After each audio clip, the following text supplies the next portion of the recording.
Hello, I'm Kai Rosga, and welcome to Version Up, one lawyer's journey to digitally transform his legal practice.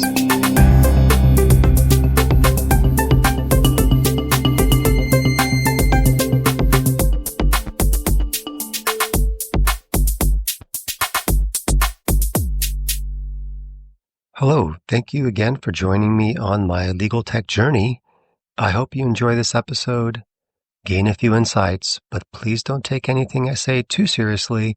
This is not my day job, and all views expressed here are my own.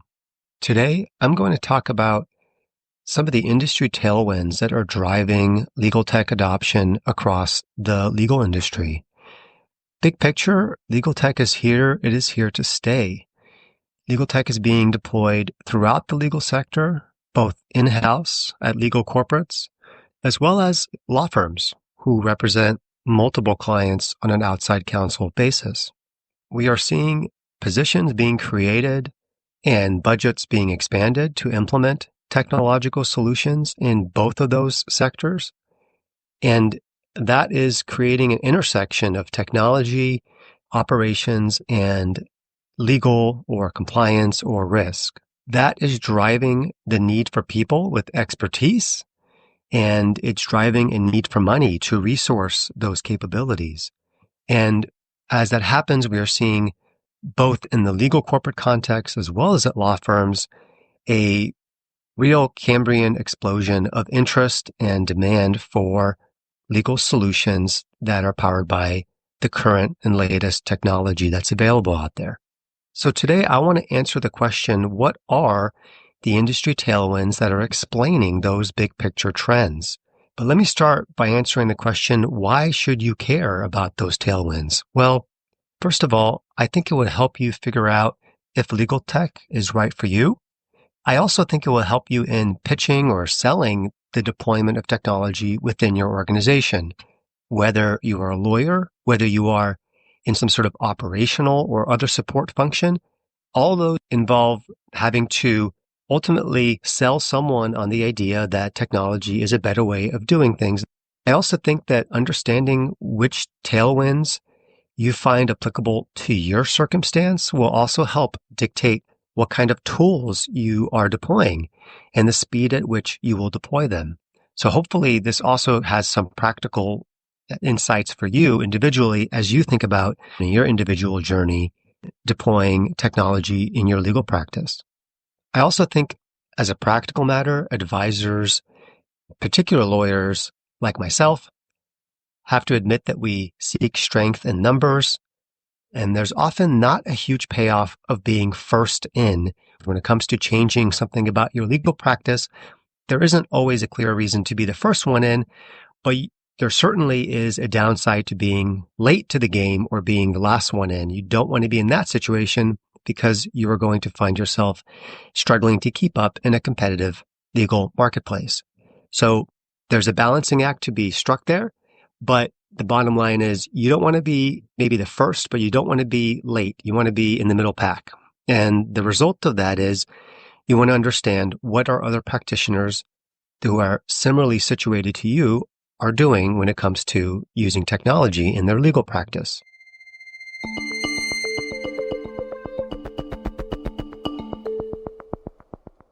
What are the main drivers of legal tech adoption? I will discuss 6 tailwinds today. I'll start with some macro trends, and I'll move on to what I think of as more micro trends that are individual to practices or people. Starting with the big macro trends that are driving legal tech, the first one I would say is more of a mathematical tautology, which is that the legal sector is starting from a lower baseline when it comes to use and deployment of technology. I think it's pretty apparent that legal sectors are slow and have been slow to adopt next generation technology. And perhaps that's not the case in the areas of operations like billing or timekeeping. But I think in getting into the workflow of a lawyer or a compliance professional, that is especially true. Meaning, while there's a lot of back office and operational work that has been automated through technology, and that trend has been strong and growing for a while now. I think what's changing now and really where the baseline is starting from a low point is the use of technology in people's day-to-day legal practice. So to me, it's a bit of a simple math. When you start from a lower number, the potential for upside is bigger. Also, the foundational work that's already been done by non-lawyer professionals, such as legal operations people and other experts who are supporting lawyers in their practice, that work has positioned the industry for an accelerated takeoff, meaning the work that's been done to handle knowledge management, which, for example, would involve taking a lot of the information that we as lawyers rely on to guide our work and to translate our advice into something that our clients can use. All that information has been digitized. It has been put on a cloud. It has been put on a central document storage system like a DMS or maybe on a SharePoint. And that information is now ready to go. And I think the benefit of that work, that foundational work that's been done, is that we will see more immediate and higher probability return on investment from adopting the latest legal tech solutions that we see out there. And that is thanks in large part to those efforts by people who are in large parts non-lawyers who have been thinking ahead of the curve and been positioning us as lawyers to be able to take advantage when we're ready of the tools that build on top of that foundation and rely on that data that we've been methodically keeping and storing in an accessible way. The second macro trend I want to talk about is competition in the legal sector. Let me start with law firms. So law firms compete for clients, and you really have to think of the law firm market in several tiered ways. From my perspective, you start with the law firm market at the high end, sort of the premier firms that offer the most specialized services. Those are fairly consolidated parts of the legal market. And the driver there for trying to keep up with the competition and win out against other law firms is a desire to climb up the value chain. Lawyers at premier law firms are always looking for ways to be able to focus their work and practice on the highest value add time and work that they can and bill for that work at premium level rates and generate more revenue and be sold and seen in the market as offering the highest level of quality of work, being a strategic counselor and focusing on the absolute highest part of that value chain. And for those lawyers, technology can be very helpful in that regard. The next tier of law firms I would call sort of the middle tier, and they operate in a very competitive space. There are a lot of them, and they offer high quality work, but they may not be seen or perceived in the market as being at the top tier and capable of commanding the highest rates for the highest value added work. So the mid-tier firms are looking for every edge they can to either lower their costs, become more efficient, or to stand out from their competition by pointing to, for example, their ability to be extremely efficient or effective through the use of technology. Finally, we have what I call the boutique firms.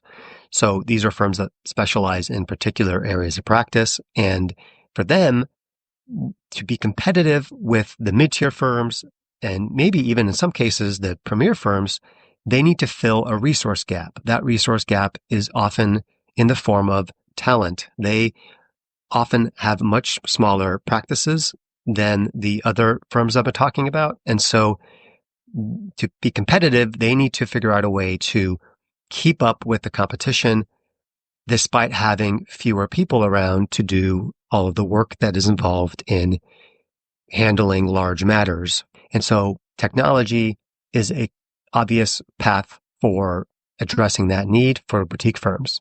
So for different reasons, all these different law firms are looking to adopt legal tech. And I think that's why one of the big picture macro drivers for why we're seeing a interest in legal tech is just the competitive market that law firms are facing. Now, turning to legal corporates, meaning legal departments at companies. They are also competing in a way in a legal market, but it's a bit of a different market. They are not necessarily competing for clients. They are competing for talent, meaning they need to have good lawyers in-house supporting the business and providing cutting edge counseling that's effective and supports the business in a value added way.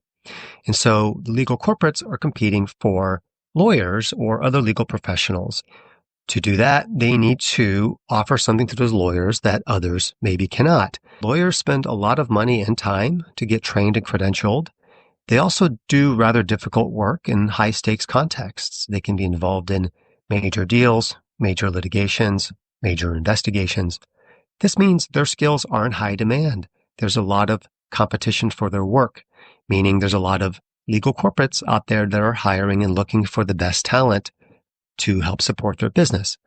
Now, of course, that will vary by specialty and sector, but across the board, you will see a pretty competitive marketplace for especially senior level professional talent. Competition for that talent drives adoption of legal tech to the extent that it makes a particular job at a particular legal corporate more appealing to the person who's considering the job. That might be better quality work that the lawyer gets to do, or it could be a better lifestyle they get to enjoy. And more on both of those later. But for now, the point is legal tech can be a way to win out in that competition. The next big macro trend is what I generally refer to as the tech and AI hype machine. This machine is all around us. In some way, we've been living in a broader tech hype machine for many years now. For many of us, I think it can be difficult to remember a time before Silicon Valley and tech startups and big tech were not top of mind when it came to economic, social, and other trends in our society. And we are starting to now see that seep in as legal professionals as well. Some of that, I think, is driven by the interest in the industry by venture capitalists. So VC funding, in some ways, I think, is helping fuel the flame that is causing legal tech to really take off. The so-called smart money is always looking for the next big thing. And B2B software is a very desirable business model to invest in because it can scale very quickly and significantly. That huge growth potential is a big driver for funding of startups and is something that is in turn causing more marketing and more interest around legal tech. I think a generous interpretation of the AI hype machine is that it's becoming more mainstream to accept of thinking technology, meaning even lawyers see themselves as not invincible to the technological trends in our economy. At least for most of my career, I have felt like lawyers and other professionals have been prone to think of themselves as not susceptible to some of the same technological disruptions that we've seen in blue-collar sectors like manufacturing, where technology has more clearly caused a decrease in employment. But that skepticism, I think, is being whittled away by all of the hype and all of the talk, and now increasingly people's direct experience with technology as lawyers. Lawyers also tend to act in a herd, and a consequence, I think, of being cautious and risk averse for many reasons as practitioners. But that herd mentality means that once things tip, they tend to change very quickly and significantly. So are we at a tipping point with legal tech? We might be. I think we're getting closer. At that tipping point, we will see significant adoption of legal tech tools across legal practice. The impact of hype and marketing and promotion around AI in particular is that it's making it easier to sell the notion of deploying legal tech. And that could be something that is being sold internally within a law firm or in a legal corporate where one might be looking to find room in the budget to deploy these tools. One might be trying to hire to support deployment of these tools. And one might, of course, be looking to also support the search for technology and for solutions that fit their needs. All of these require resources and political capital and will.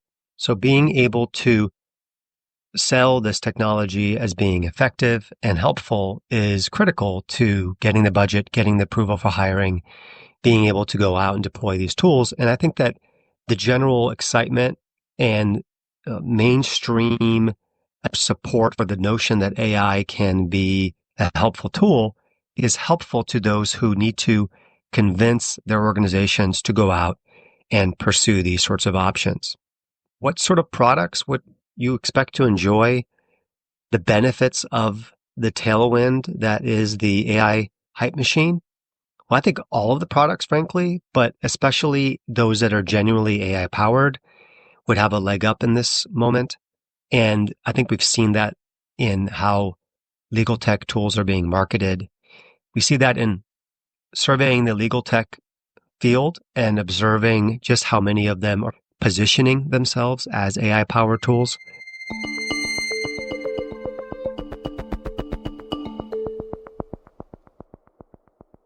Moving away from the macro to the more micro trends, the first one I want to cover is cost. This is a big one. This is a big micro trend that's fueling the demand for legal tech. Focusing in particular on legal corporates, we are seeing a lot of trends that would indicate that cost is a driver for legal tech adoption. First of all, we have flattening or shrinking corporate budgets. This, of course, depends on the sector, the size of the organization, the risk profile, but many, especially in more turbulent economic times, face constraints on their legal or compliance budget. After all, compliance and legal are cost centers by nature, and so to the extent that there is pressure more broadly from an economic sense to reduce costs, it's only natural that legal and compliance budgets would see some impact from those pressures. At the same time, on the cost side, we're also seeing rising outside counsel spend, meaning the money that legal corporates spend to hire law firms to help do the work that cannot be done in-house. We've seen pretty significant increases in law firm rates since the pandemic. I've observed this anecdotally, but it also bears out in benchmarking studies that you can find online. The billable hour rate that law firms are charging, especially for certain higher demand, higher value add, more strategic counseling work, is going up pretty significantly. And intuitively, you would expect an inverse relationship between hiring in-house and how much a legal corporate is spending on outside counsel. So the same logic applies to the use of technology, meaning the more pressure your budget is experiencing from having to spend money on hiring law firms, the more likely you as an organization are to look for ways to cut those costs. And if hiring people is not an option, which we'll get to in a minute, then reducing outside counsel spend can be done in some cases by increasing your use and reliance on technology. Although one cautionary note here, there may be a bit of a causation correlation issue here. Lawyers' billable rates in part go up because technology allows law firm lawyers to move up the value chain, meaning they are able to increasingly automate away high volume, lower value work. So that means that law firm rates in part are probably going up because lawyers are doing more strategic, core, high value work, and they are doing less of the high volume, lower value work. And so to balance things out, they need to charge more for their time because they are generating less revenue from, for example, associates doing large volumes of document review or other things that used to be big revenue drivers for law firms that are no longer there because of technology. So you have to look at the picture holistically and appreciate there are multiple factors at play here, but certainly the bottom line from a legal corporate's perspective is that when it costs more to go for outside counsel, you're going to start seeing more pressure to find ways to do that work in a different way. In-house studies show a roughly 50-50 balance between legal expenses for the work done by in-house lawyers versus the work done by hiring law firms.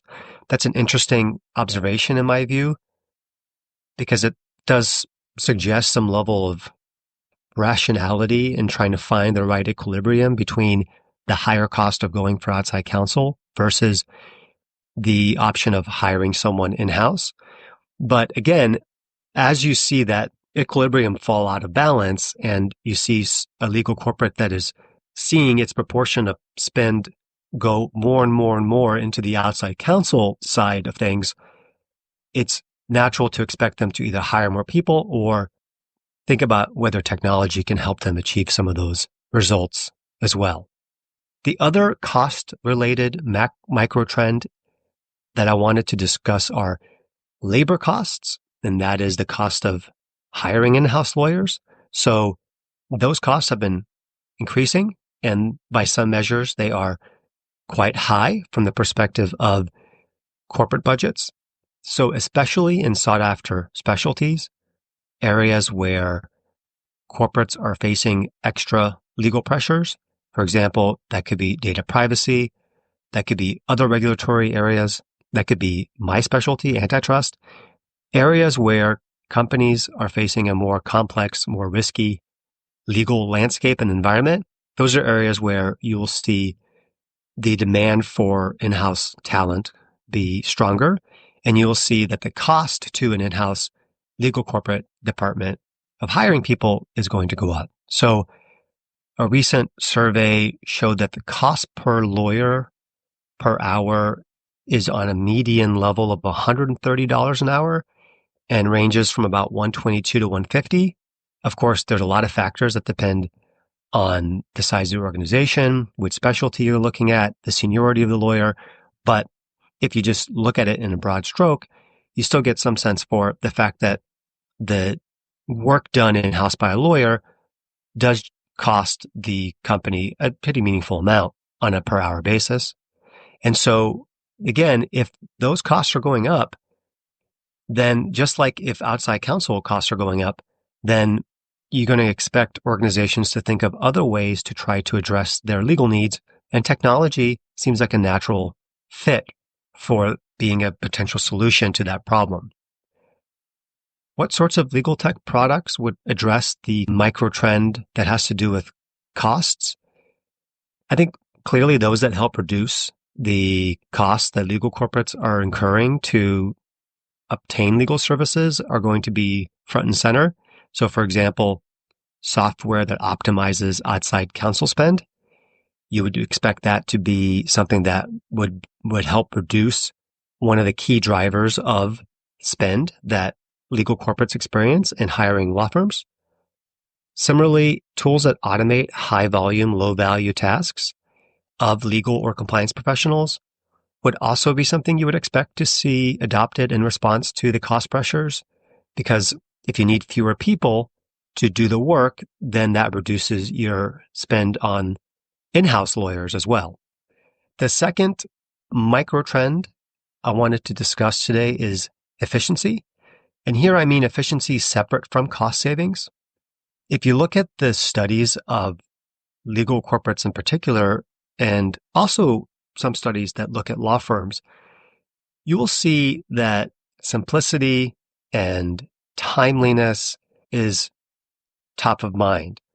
In fact, one recent study identified efficiency as the number one priority for in-house legal teams, and that was based on a survey of a large group of in-house lawyers.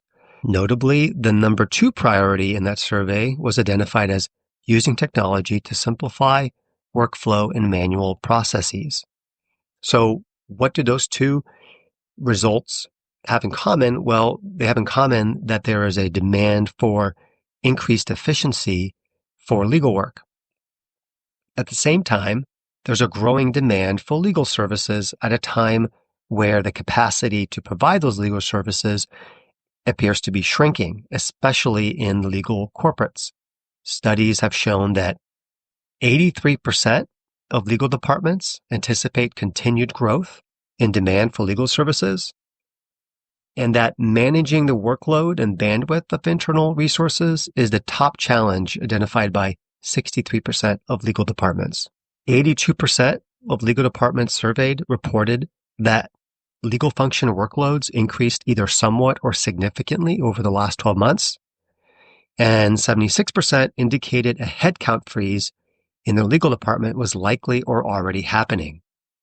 97% said that their legal departments were having difficulty finding the right lawyers for their teams. So, what is the bottom line from all those numbers? The bottom line to me is that managers are seeing the writing on the wall that they will have to do more with less. They will have more strains on their capacity to provide legal services. And at the same time, they are going to have a more challenging time recruiting people to do that work. So that combined is a big driver for the need to be more efficient. And what makes things more efficient? Naturally, legal tech adoption would be one way to address this need for efficiency. What are the sorts of products that might address the efficiency needs that are driving legal tech adoption? One that comes to mind is matter management. So these are software services that provide project management functionality. They help allocate capacity. They help track matters and be more efficient in how you organize and assign matters to your team. That would seem like an obvious fit for helping drive efficiency in a time with constrained capacity for legal talent. The other product that comes to mind is matter intake systems.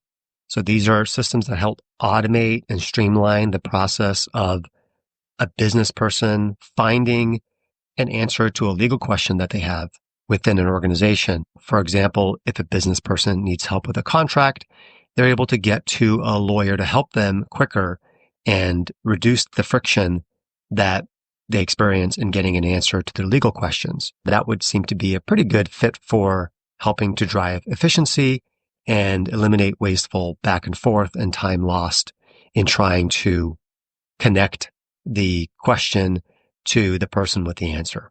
Finally, but not least, is the human element. This is the micro trend that really tries to bring this down to the individual level. Legal worker satisfaction generally seems to be plummeting across the board in the legal industry. This is a trend we see in-house. It's a trend that we see among law firms. It is not a promising thing, but let me try to unpack it. Legal workers are struggling with quality of life. They are struggling with finding a work-life balance. To give you some numbers to this, 89% of in-house counsel surveyed said they are experiencing dissatisfaction with their role. 51% describe themselves as extremely stressed and burnt out. And those are numbers from in-house legal corporates. I don't have numbers from law firms at hand, but frankly, I'm too scared to look that up. Anecdotally, I can speak pretty confidently to the fact that lawyers at law firms also experience significant challenges in meeting their work-life balance. The other observation I have on the human element of the industry tailwinds that are going to drive legal tech adoption is lawyers are not only struggling to find work-life balance, they are also shown to be happier when they get to focus on more meaningful work. So I would call this the quality of work side of things. What I mean by that is when lawyers get to focus on more strategic core thinking, they are happier with their job.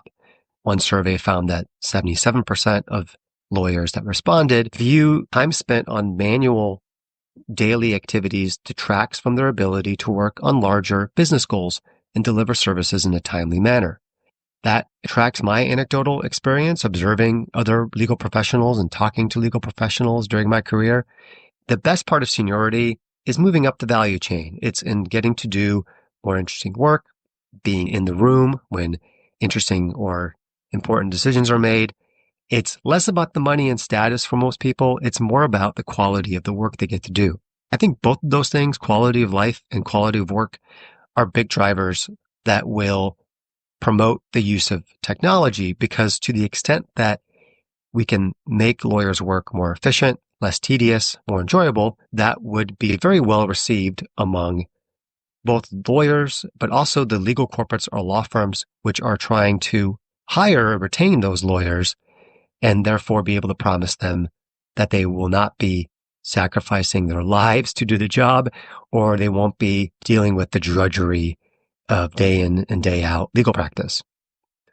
One cautionary note I would throw up here is we have seen lawyers go up the value chain significantly already in the last 10 years. So, how much more incremental gains are there to be had on the quality of work front remains to be seen. But I think it's important to be aware of that fact that even if lawyers feel like too much of their day is spent on drudgery, if you asked most professionals, they would probably say the same thing, but they would not recognize perhaps how much drudgery they have not had to do that they did when they started their careers. And that is in part due to technology that's already been adopted. So of course, this all depends on the specialty you're in and a lot of other factors. But net, certainly the hiring practices of large corporates and even law firms is signaling that beyond money, one of the things that attracts talent and brings the best lawyers to your organization is being able to make some sort of promises on quality of life and quality of work. And technology is seen as a way of allowing organizations to empower their professionals to focus on the higher value, higher quality work, and also to give them more free time so that they can have a better work-life balance. Big warning, however, this is not the first time we've heard this pitch. We've all heard this many times, I think, in the course of our careers. And if I were to go back to one of the macro trends we talked about, which is the hyping and marketing of technology more generally, one trend that I've observed in my career is a steady promise that the efficiency gains from deploying technology would translate into better quality of life, better work-life balance. And in some ways that has borne out. In others, I don't think it does. Sometimes you create more space for something else to fill it. And so there's a reason to have a little bit of healthy skepticism that this is going to be the magic moment where it all comes together. But I still think it's a real tailwind because it results from a real need among legal professionals that I've observed, and I've already seen changes in the last several years, especially coming out of the pandemic, that have really shown a focus on quality of work and quality of life. So what kind of products would address this particular tailwind? For quality of life, any tool that removes tedious tasks or reduces friction points for lawyers would fall into this category. A good example would be the time tracker software that's used by law firms. That's a big game changer for people who remember or have heard stories of having to keep track of your time with notebooks or even having to do it in a spreadsheet. The fact that you can do that more quickly and effectively with a software program, that's something that removes a tedious task and frees you up to do something else. Contract lifecycle management is another example I would point to. The competing versions of contracts, repetitive redlining, sending around native attachments. The list goes on and on. We all know that handling the life cycle of a contract from inception to signing can involve a lot of tedious tasks and a lot of friction points. So any technological innovations that help eliminate those are going to have the potential to improve quality of life for the lawyers who don't have to do those things anymore. I would add also collaboration tools, products that help eliminate our dependency on emails and other less efficient ways of communicating also would fall into this category. And also, I think that intake and matter management tools, which we've already talked about, also have the potential to address the quality of life concerns because it cuts down on a lot of the seemingly needless back and forth that happens in order to get to the point where someone with a question gets to the right person with the answer. When it comes to quality of work as opposed to quality of life, I think here the kinds of tools that would address that need are ones that allow you to focus on higher value added work. One example that comes to mind is the AI legal assistant. This is a pretty broad category of legal tech software. These are legally tailored chatbot powered tools that allow you to conduct your research quicker and more efficiently which frees you up to get to the strategic analysis. On the drafting front, these sorts of tools will help streamline and eliminate the time-consuming process of doing a first draft and allow you to skip ahead to focusing on refining that draft, improving it, making sure it aligns with your strategic needs. There's a lot of ways where these legal assistant tools help cut out some of the initial work that's involved in research, analysis, writing, and allow you to spend more time focusing on the more strategic and core aspects of your responsibilities. One thing you'll notice from these LegalTech solutions that will address quality of life and quality of work concerns is they are ones that tend to be more tailored tools that address more specific needs. So that's one common thread I think you'll see when you're thinking about tools that are meant to, again, help a lawyer go up the value chain or help a lawyer find a few more minutes in their day to maybe not work. So those are the 3 macro and 3 micro trends that I believe are driving legal tech adoption. Some of these trends will lift all boats and will drive broad adoption of legal tech solutions. Others will lift more broad-based tools, and other trends will push the deployment of more tailored, specialized tools.